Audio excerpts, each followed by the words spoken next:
350 years after it was built, it is still one of the 7 most famous landmarks on this planet. The history of the Crown Palace was seemingly pretty clear-cut. Standing majestically on the banks of a river, the Taj Mahal is synonymous to love. The name Taj Mahal was thought to have derived from the name of the emperor's wife, Mumtaz Mahal, but there's information that has come to light that is so stunning it is almost unbelievable and completely contradicts the origins of this place. The purity of the white marble, the exquisite ornamentation, precious gemstones used, and its picturesque location all make a visit to the Taj Mahal gain a place among the most sought-after tours in the world. At the brink of dawn, when the first rays of the sun hits the dome of this epic monument, it radiates like a heavenly abode, and then at dusk, basking in the glory of the moon, it shines like a perfectly carved diamond, appearing as if straight out of some magical tale. Nothing short of an architectural masterpiece, and certainly ranked among the greatest monuments in the world. But what is the real story of the Taj Mahal? Wait till you hear this. 20,000 laborers are supposed to have worked for 22 years during the emperor's reign in building the Taj Mahal. Had this been true, there should have been available paper design drawings, heaps of labor muster rolls, daily expenditure sheets, bills and receipts of materials ordered, and commissioning orders. There is not even a scrap of paper of this kind. It is therefore blundering historians, lazy archaeologists, and careless tourists who are responsible for hustling the world into believing the story of the ancient wonder, when in actual fact the true history is seemingly lost to us, and we are going to tell you why. Contrary to what visitors are made to believe, the Taj Mahal is not an Islamic mausoleum, but an ancient Shiva temple known as TAJ Mahal, which the 5th generation Mongol emperor commandeered from the then Maharaja of Jaipur. The Taj Mahal should therefore be viewed as a temple palace and not as a tomb. When told you are visiting a temple palace, you won't fail to notice its annexes: ruined defensive walls, hillocks, moats, hundreds of rooms, terraces, multi-stored towers, secret sealed chambers, guest room, stables, the trident pinnacle of the dome, and the sacred esoteric Hindu letter OM carved on the exterior of the wall of the Sanctum Sanctorum. In his book, Taj Mahal, The Real Story, the author says the love story between emperor and empress is a fairy tale created by court sycophants, blundering historians, and sloppy archaeologists. Not a single royal chronicle of the emperor's time corroborates the love story. Furthermore, there are documents suggesting the Taj Mahal predates this era significantly and was a temple palace dedicated to Lord Shiva. For example, Professor Marvin Miller of New York took a few samples from the riverside doorway of the Taj. Carbon dating test revealed that the door was nearly 400 years older than expected, and maybe even older. European traveler Johann Albert Mandelsloh, who visited Agra in 1638, only 7 years after the empress's death, and he describes the life of the city in his memoirs, but he makes no reference to the Taj Mahal being built. The writings of Peter Mundy, an English visitor to Agra, also within a year of the empress's death, and he is also suggesting that the Taj was a noteworthy building well in existence before this time. There are also a number of design and architectural inconsistencies that support the belief that the Taj Mahal being a typical Hindu temple rather than a mausoleum. Many rooms in the Taj Mahal have remained sealed since this time and are still inaccessible to the public. It is entirely possible the reason for this is because they contain a headless statue of Shiva and other objects commonly used for worship rituals in Hindu temples. There are persons who are connected with the repair and the maintenance of the Taj who have seen the ancient sacred Shiva and other idols sealed in the thick walls and in chambers in the secret sealed redstone stories below the marble basement. The Archaeological Survey of India is keeping discreetly politely and diplomatically silent about it to the point of dereliction of its own duty to probe into hidden historical evidence. Fearing political backlash, the Indian government tried to have Oak's book withdrawn from the bookstores, and to this day it is unavailable. It isn't even available on Amazon to this day in any format. There are claims that the government of India have threatened the Indian publisher with dire consequences. Incredibly, the only original source of the claim for the Taj Mahal to be the emperor's creation is an inaccurate and misinterpreted journal written by 17th century French jewel merchant Jean-Baptiste Tavernier, and all other subsequent accounts were either based on Travernier's unverified statements or were sycophantic additions after this period in time. A letter from the prince to his father, the emperor, is featured in at least 3 chronicles regarding a special resting place for the empress, his mother. In that letter, the prince records in 1652 itself that the several buildings in the fancied burial place of his mother was 7-storied and were so old that they were all leaking, while the dome had developed a crack on the northern side. He therefore ordered immediate repairs to the buildings at his own expense, while recommending to the emperor that more elaborate repairs be carried out later. This is the proof that during this period of time the Taj complex was so old as to need immediate repairs. The emperor's official chronicler states that the empress' body was laid to rest in a lofty sky-high palace with a majestic dome. The ex-Maharaja of Jaipur retains in his secret personal Kapad Dwara collection 2 orders from the emperor dated December 18, 1633, requisitioning the Taj building complex. This was such a blatant action that the then ruler of Jaipur was ashamed to make the document public. A Sanskrit inscription too supports the conclusion that the Taj originated as a Shiva temple.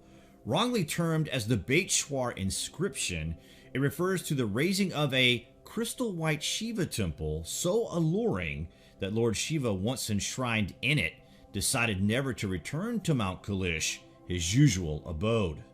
That inscription, dated 1155 AD, was removed from the Taj Mahal garden at the emperor's orders. Historians and archaeologists have blundered in terming the inscription the Bhetshwar inscription, when the record doesn't say that it was found by Bhetshwar. It ought, in fact, to be called the TAJ MAHAL inscription, because it was originally installed in the Taj garden before it was uprooted and cast away.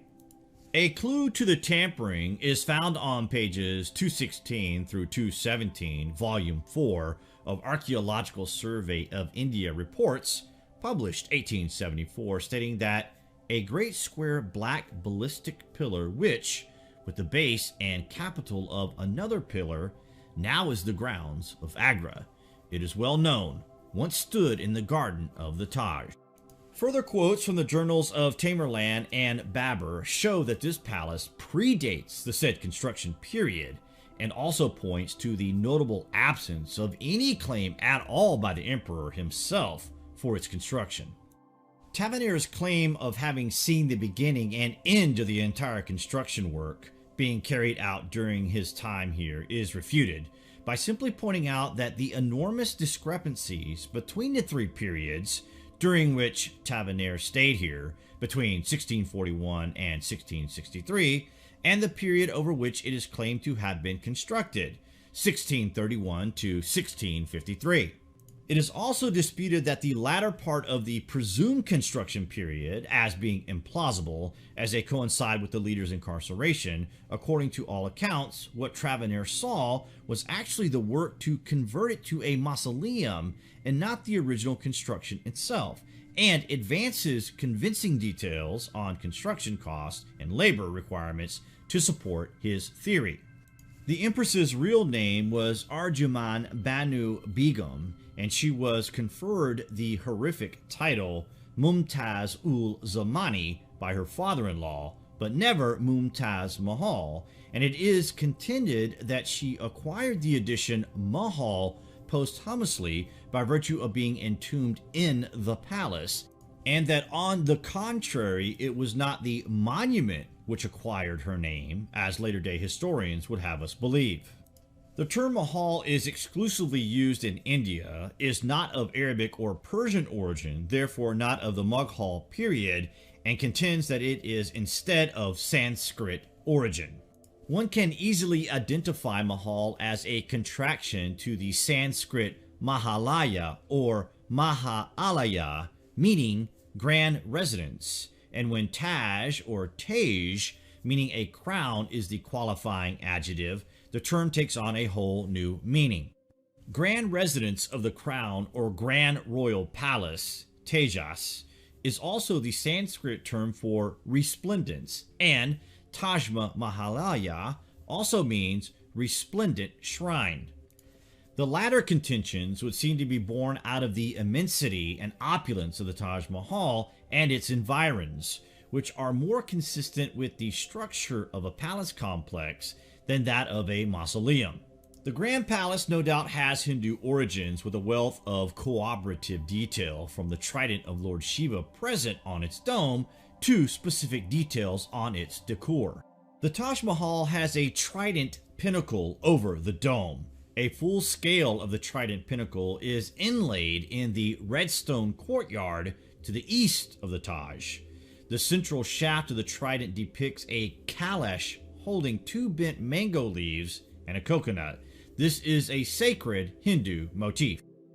Identical pinnacles have been seen over Hindu and Buddhist temples in the Himalayan region. Tridents are also depicted against a red lotus background at the apex of the stately marble arched entrance on all 4 sides of the wonder. People fondly but mistakenly believe all these centuries that the Taj pinnacle depicts a Islamic crescent and star. It was a lightning conductor installed by the British rulers in India. Contrarily, the pinnacle is a marvel of Hindu metalwork, since the pinnacle, made of non-rusting alloy, is also perhaps a lightning deflector, and the pinnacle of the replica is drawn in the eastern courtyard is significant, because the east is of special importance to the Hindus as the direction in which the sun rises.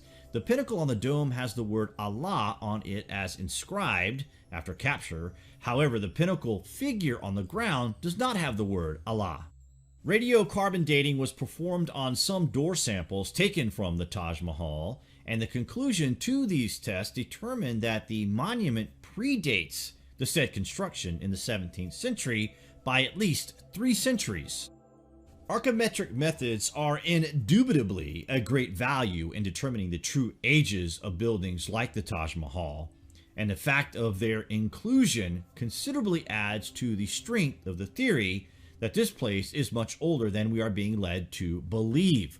Radiocarbon dating is based on the measurement of the constant decay of C14 radioactivity in organic materials and is a relatively well-established technique, limited, however, to materials such as wood and fibers.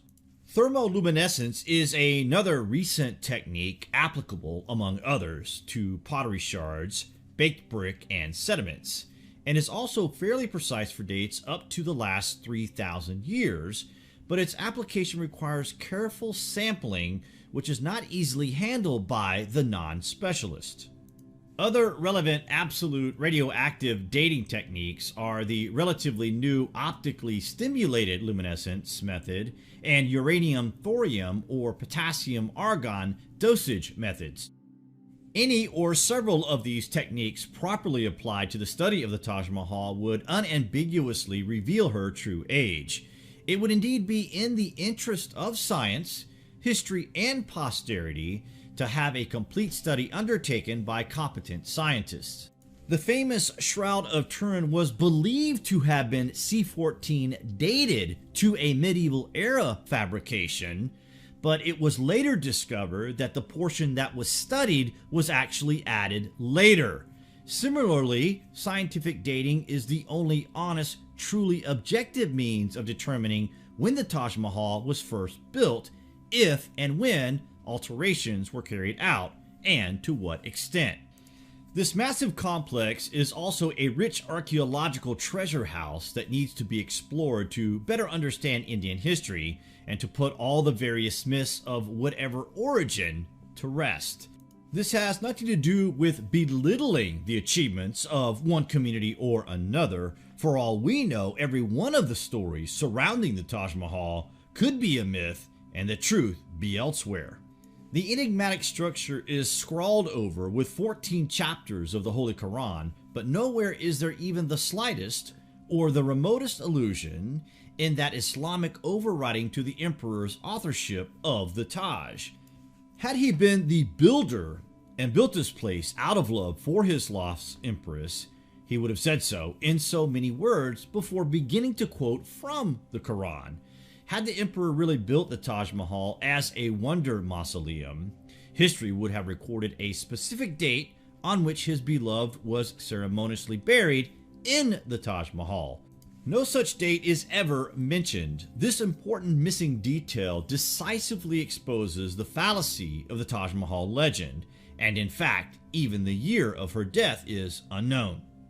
It is variously speculated to be between 1629 and 1640, but had she deserved a fabulous burial, as is claimed, the date of her death had not been a matter of much speculation.